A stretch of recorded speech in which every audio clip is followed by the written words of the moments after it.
Angin kencang disertai hujan lebat melanda Kolaka Utara dan merusak 2 rumah warga di Kecamatan Batu Putih dalam 2 hari berturut-turut.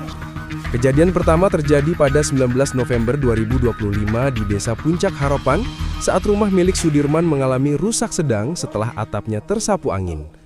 Sehari kemudian, 20 November 2025, angin kembali menerjang Desa Lelewawo dan menyebabkan rumah Palurui, 55 tahun, rusak ringan.